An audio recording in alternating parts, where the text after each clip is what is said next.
नमस्कार, चुनावी क्लास में आपका स्वागत है। आपके साथ मैं हूं शशि तुषार शर्मा। पिछले दिनों दिल्ली की आबकारी नीति से जुड़े मनी लॉन्ड्रिंग मामले में प्रवर्तन निदेशालय के समन पर अरविंद केजरीवाल पेश नहीं हुए।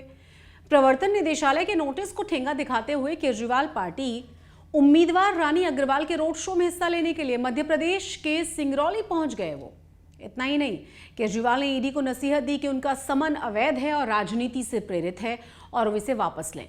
इस मामले में अब राजनीति ज्यादा तेज हो चुकी है और पिछले ही दिनों दिल्ली शराब नीति मामले में सुप्रीम कोर्ट ने मनीष सिसोदिया को जमानत देने से भी इनकार कर दिया था।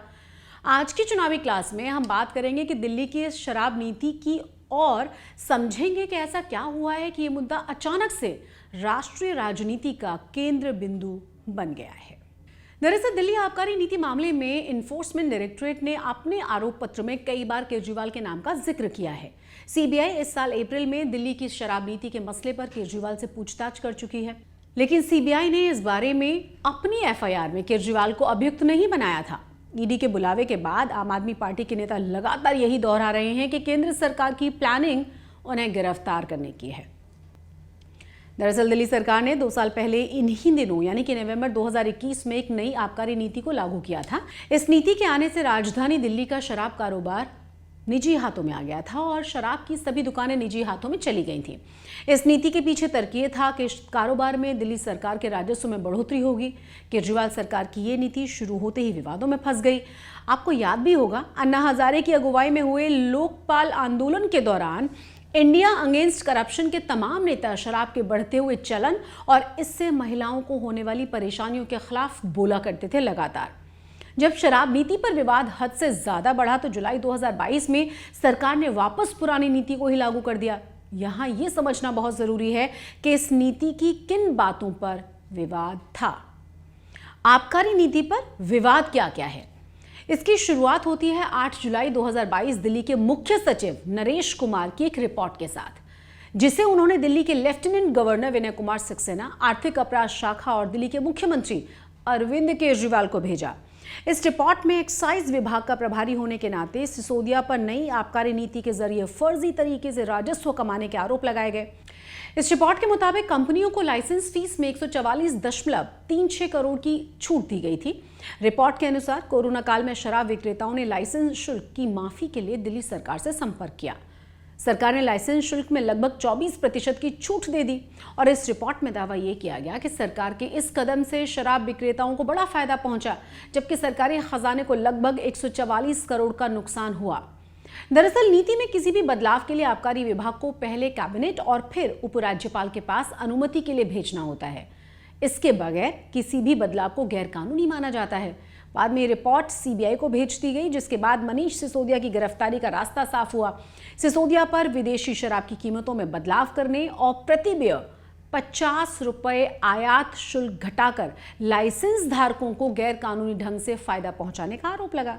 इसके अलावा पुडुचेरी की एक प्राइवेट लिमिटेड ने एयरपोर्ट जोन में खोली गई 10 शराब की दुकानों के लाइसेंस अधिकार जीत लिए थे। हालांकि कंपनी एयरपोर्ट अधिकारियों से नो ऑब्जेक्शन सर्टिफिकेट हासिल करने में नाकाम रही थी। इस पर सरकार ने लाइसेंस की बोली के लिए जमा 30 करोड़ रुपए इस कंपनी को वापस कर दिए। रिपोर्ट में कहा यह गया कि ऐसा करना दिल्ली आबकारी नियम 2010 का उल्लंघन है।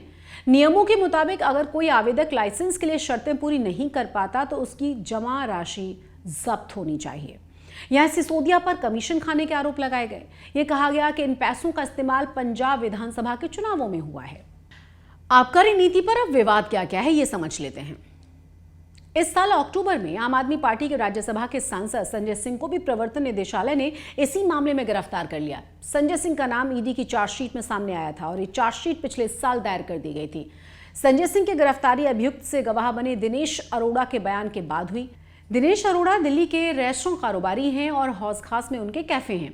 दावा यह किया गया कि दिनेश अरोड़ा ने ही ईडी को बताया था कि संजय सिंह के कहने पर उन्होंने मनीष सिसोदिया को 82 लाख रुपए दिए, जिनका इस्तेमाल दिल्ली विधानसभा चुनावों में किया गया। ये सारे मामले कोर्ट में हैं फिलहाल और मनीष सिसोदिया के साथ संजय सिंह भी जेल में बंद हैं। अब ईडी की जांच की आंच दिल्ली के मुख्यमंत्री अरविंद केजरीवाल तक पहुंची है।